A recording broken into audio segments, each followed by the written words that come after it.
In this video, I will show you how to double space in a Microsoft Word document. So if you want to double space any particular paragraph, so keep your cursor, click anywhere in your that paragraph and click here. This is the paragraph, and once you use this arrow, so here select double and click on OK.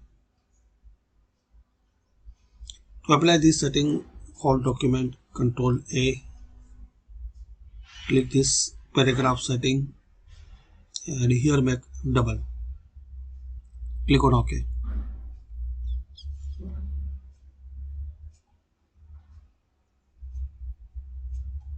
To remove double space, Control A, click here, now select single and click on OK.